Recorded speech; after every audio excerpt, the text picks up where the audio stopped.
Augsburg. It was the Augsburg.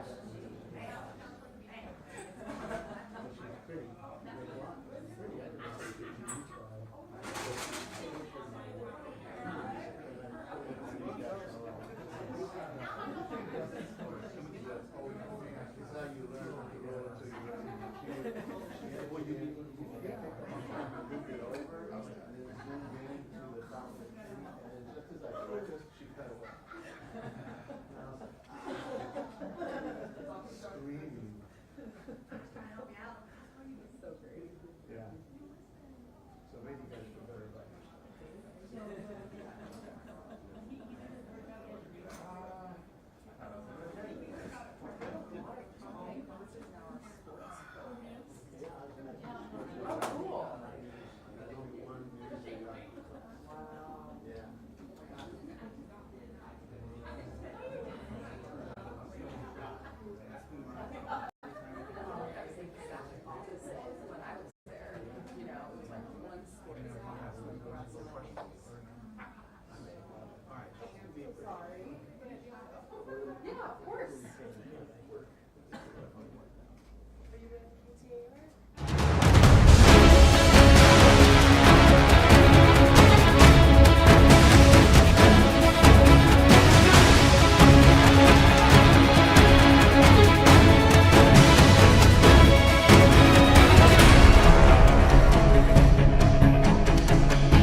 So Jeremiah, you just want it right here? Yeah. Okay.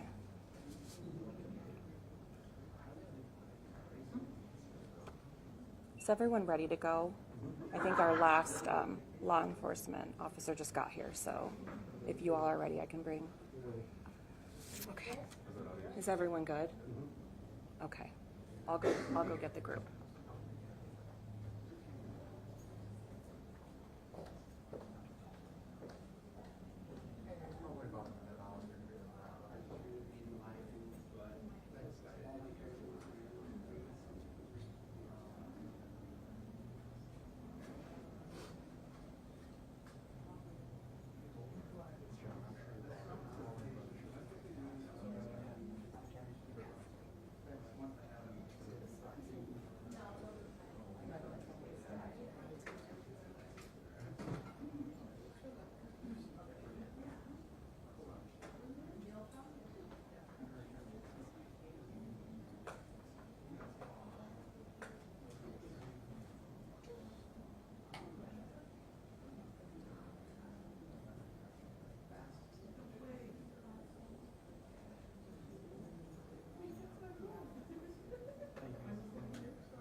Is the chief? We're waiting for.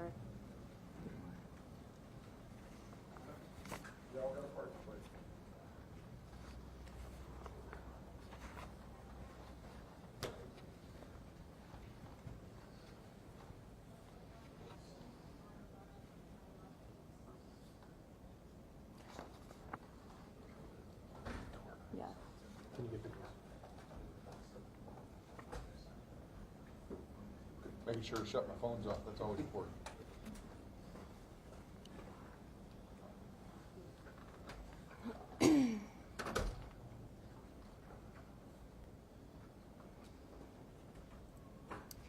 Good afternoon, everyone. Thank you for being here. I'm Beth Golden with the Pinal County Attorney's Office. The County Attorney has called this press conference today to provide an update on a charging decision in the case involving the killing of Apache Junction Police Officer Gabriel Facio. Chief Pooley with the Apache Junction Police Department will be making a statement after County Attorney Miller today. We ask that you hold all questions until after the prepared remarks. Please also note that due to the ongoing nature of the case, there may be questions we are unable to answer at this time. With that, I will turn it over to Pinal County Attorney Miller.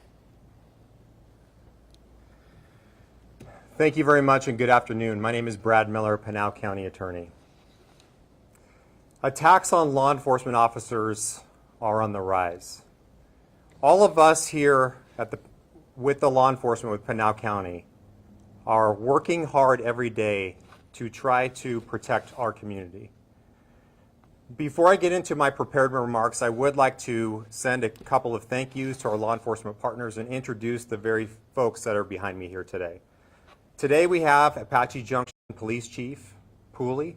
We have Sheriff Ross Teeple. We have Chief Benalis from the Eloy Police Department. We have Chief Bryce from Queen Creek Police Department. We also have Hank Mueller, who is my Chief Investigator, and my Chief Deputy, Gina Godby, here. As I stated before, attacks on law enforcement are increasing all across the nation, and we're starting to see it here in Pinal County also. Because of this rise, people need to take a stand against what is happening with police. People don't respect police officers anymore. And unfortunately, this type of disrespect is leading to assaults, casualties, and murder. This past year alone, there were over 85,000 assaults on police officers and 150 killed on duty. And somebody has to stand with our law enforcement partners to back the blue.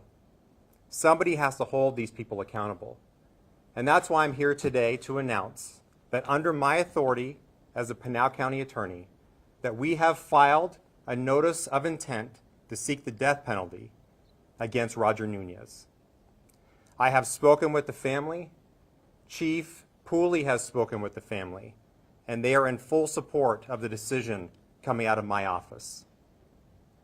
With that, I want to not focus on the suspect.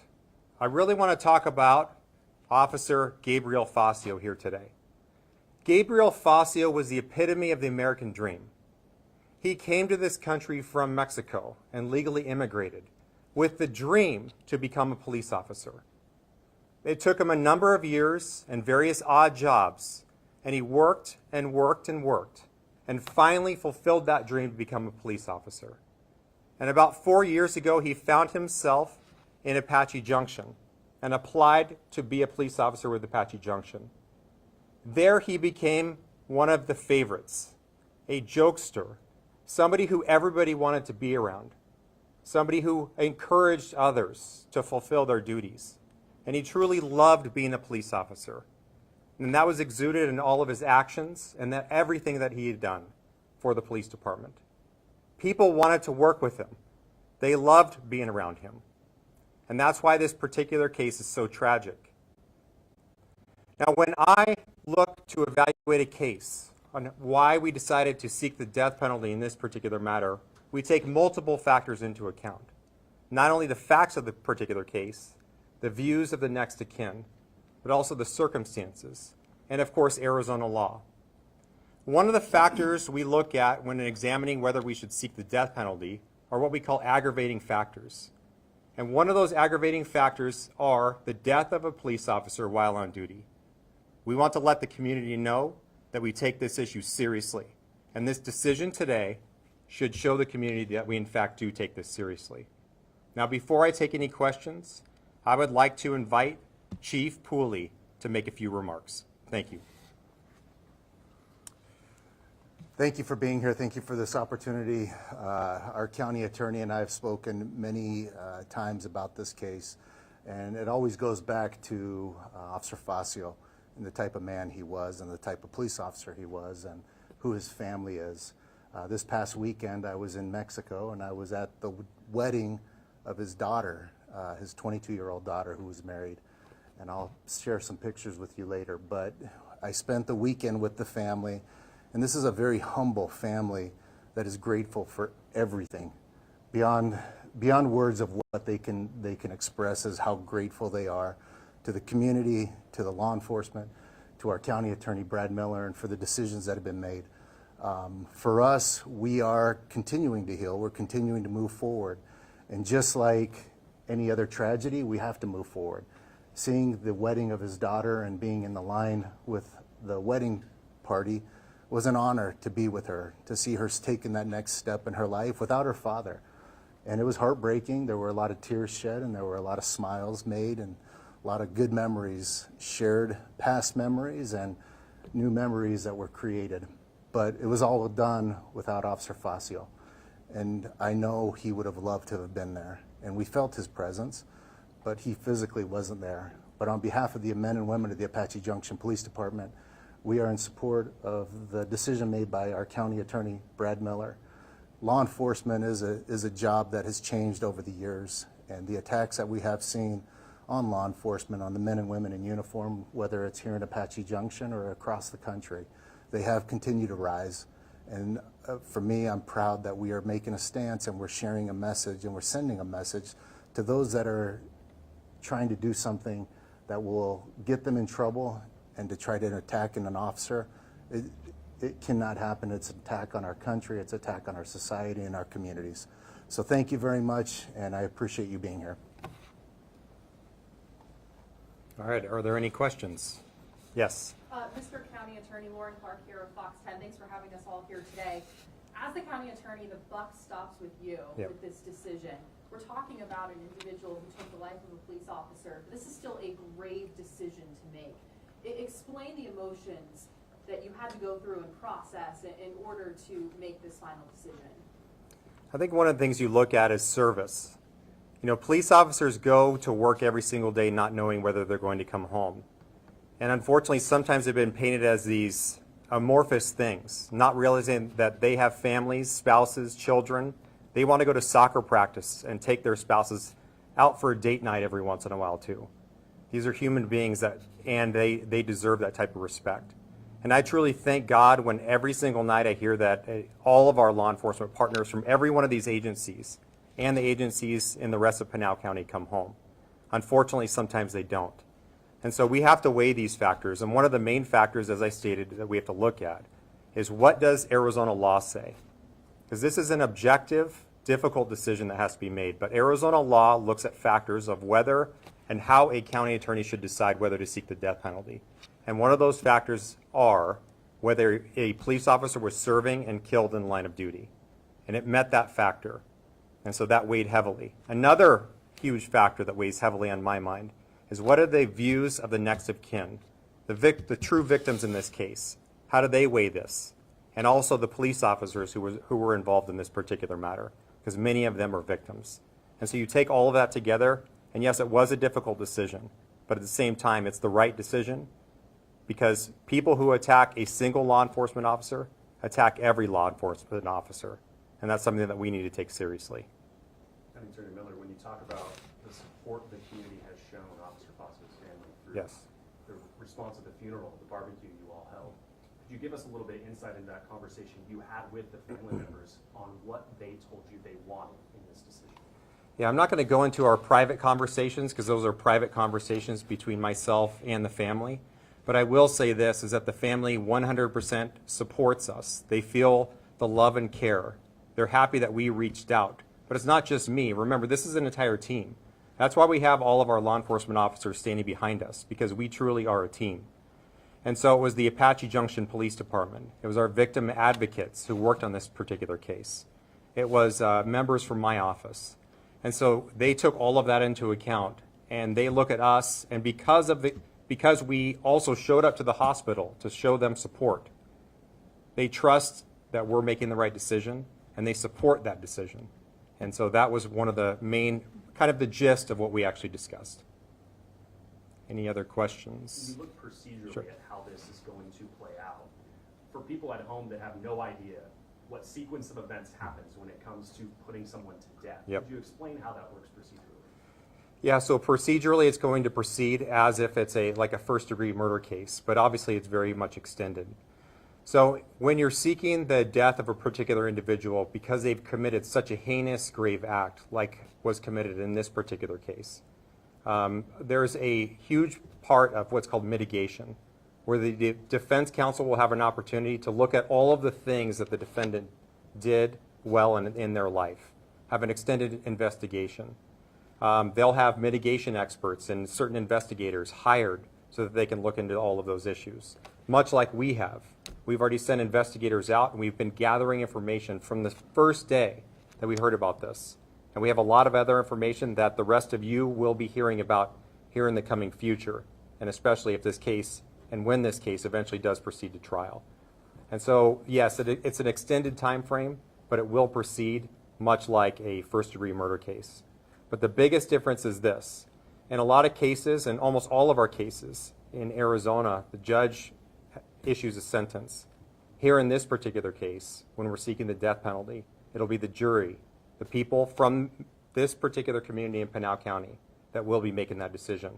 And that's the decision that I made, is that we need to bring it to the community, to let the community decide whether the murder of a police officer is worth seeking the death penalty. We believe it is. We believe the jury will find that way too. We also know with these death penalty cases, this is a long road ahead. Yes. Aaron Gunches, who was just put to death right here in Florence earlier this year, that was 23 years in the making. Knowing how long this takes, did that weigh in your decision? And are you on this for the long term? Absolutely. That's absolutely one of the things that we discuss. So it's not a mystery on how we decide these particular cases. What my process was in deciding this particular matter was to bring all of our bureau chiefs, my top attorneys, into a particular room.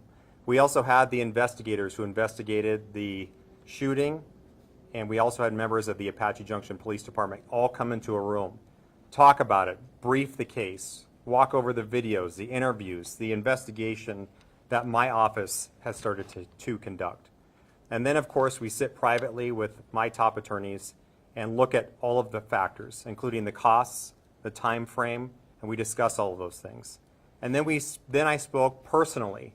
I actually called them, and I called them again yesterday just to confirm that they were still on board, knowing these time frames, and we discussed these time frames with them. And again, they still agreed that this was the right thing.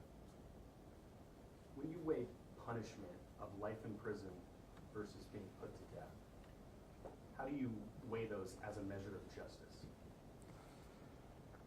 Justice, now we're getting very philosophical, and so I think it's an appropriate question.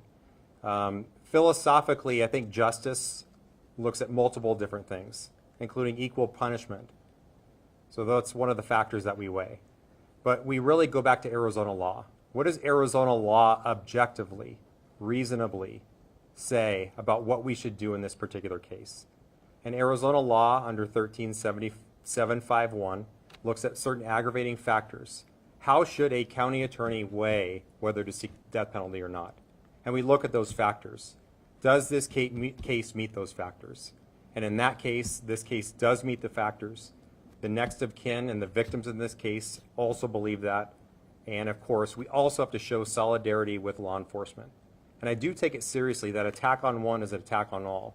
It attacks the fabric of society, because these men and women standing behind me are the ones out there protecting our communities from crime. Unfortunately, crime is up and skyrocketing all across the nation here in Arizona. And these folks work diligently and dangerously every single night to protect us from that crime and to keep crime at bay. So we have to show solidarity with them. We have to show that we will also hold criminals accountable. And that certainly is going to happen here in Pinal County. We know about the first-degree murder. I believe there's also aggravated assault and disorderly conduct Correct. charges as well. Can you speak to those at this time? Yeah, I could just speak a high-level overview, but you can see it in the charging document. And so it wasn't just the murder of Officer Facio in this particular case. We also had a civilian who Mr. Nunez threatened with a gun, which started this whole cascade of events. Also, all of the officers who were involved in this case, who also had a gun pointed at them, who also had shots shot at them. So we look at all of those things, and that's where the aggravated assaults are, the disorderly conduct. So it's not just the officers involved in this case, there's also civilians involved. And so we weighed all of those things together. One thing I've wondered, and let me know if you can answer this. Since Mr. Nunez is released from the hospital, I'm assuming there has been interviews done with Yes. him. Could you speak at all, if it is involved in a public record, and maybe you can speak to it at that point, of what he has said in those interviews? Yeah, so all of that will eventually be released in the public record. And so you all can view that when you get the opportunity. But I will say this, is it's not just what he said that we use to evaluate, it's actually what he did. So one of the things that you all will see, and will eventually be released, is there was a civilian on the side of the road that actually took a cell phone and actually filmed the entire event. And that video, once you watch it, you'll see likely the reason why I made the decision that I did is because you can see exactly him raising a gun up, pointing that weapon at Officer Facio and firing. And that was the kill shot. That was a shot that went through his face. You'll be able to see that on video. And so, yes, all of those issues weigh heavily, and all of that information will eventually be released to the media. After tenure here as county attorney, how many times have you filed this notice of death penalty? So this is our first time. We've had multiple cases brought to my office, and I did not believe that they met those objective factors under Arizona state law. So we've said no a whole lot of times, and this is our first one, which is why we take it seriously. And you told me this before, but I forgot, I want to get it factually correct. How long had it been since a line of duty death in Pinal County before Officer Facio? You're gonna test me on my knowledge. I believe it was, do you happen to know? No, it's a good question. Was it, 20 years, I know. it wasn't Lopez, was it? I'm trying to think if there was someone past Jason. I'm trying to think if there was somebody. Jason Lopez would be 24 years ago. It was? Yeah, so that was the last one. It was Jason Lopez. So the road that you just drove in on is Jason Lopez Circle, and that road is there to memorialize him. In fact, Sheriff Teeple and I, no more than, a couple of months ago, were at our Police Memorial Day, and I think it's going to be, 20 years this upcoming year? 25. 25, that we're going to be honoring him again here in Pinal County in the parking lot. So yeah, it's been that long, almost 25 years. Mr. Miller, have you taken a look at other death penalty cases involving police around the country and how successful or unsuccessful they've been, and what do you plan to do to try and see? Yeah, absolutely. So we take all of those issues into account, including the fact that I was also on the Capital Unit in Maricopa County Attorney's Office. So we look at all of those cases, my experience, but ultimately relying on the experience of the prosecutors who will be trying this case, what those cases are.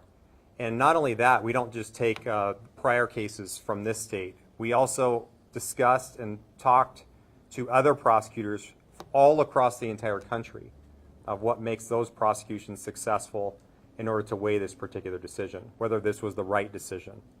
And I affirmatively believe that this is the right decision. Chief Cooley, you mind if I ask you a question, sir? Absolutely. How did you weigh this decision? What are some things you thought of and weighed? Well, I guess, I've been doing this going on 25 years now, and I've been to a lot of police funerals, unfortunately. This one, I look at the circumstances as well, and when it came to not only seeing the actions that Mr. Nunez did, I really looked at the impact it caused and on not only Officer Facio's family, the community, and my department, but also just how we don't want that to happen again, and people think they can live while their loved one is no longer here. And those are things that I thought about and that I talked with our county attorney about. Chief, question for you. Do you think it's the lack of the number of death penalty cases pursued in these types of cases that's leading to sort of the disrespect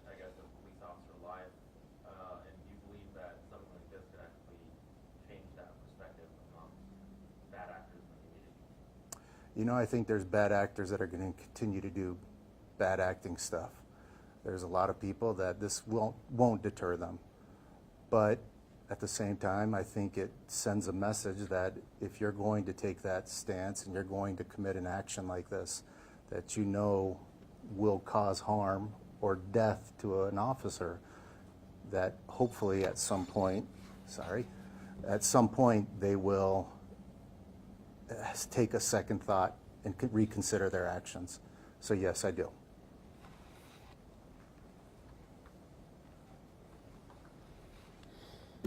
Any other final questions? I guess a factual question, is the Sure. only way someone can be put to death currently in Arizona lethal injection, or are there other opportunities? It is. Okay. Yep. Yep. How do you feel about that? Should it change? I guess there are other options other states are exploring, but we don't look at necessarily the methodology. I think what we're really examining and looking at is the views of the victim. This goes back to objective factors. This isn't something that's emotional. We're looking at something that we weighed, we considered, we discussed. We talked to people in state, out of state, from my office, outside my office. The victim's views, the next of kin, law enforcement, everybody involved in this case. And then we looked at what does Arizona law say? How does Arizona law guide us? And because of all of that, we decided that this is the appropriate response to take in this particular case. All right, I'll just leave you with this final thing, is that again, I want to reemphasize, is that police officer is one of the most dangerous jobs in America. As we've seen, again, last year, it's risen by almost 20,000 in 1 year alone. I believe in 2023, there were about 60,000 assaults against police officers. Last year, there were nearly 85,000, according to FBI statistics, and 150 killed on duty, killed in the line of duty. It's a very, very dangerous job. We need to support them, respect them. It's okay to sometimes disagree if you do, but go into court and handle your disagreements. We don't do it on the streets. And so with that, thank you very much for attending. I want to thank all of our law enforcement partners for standing in solidarity for Officer Facio here today. Thank you.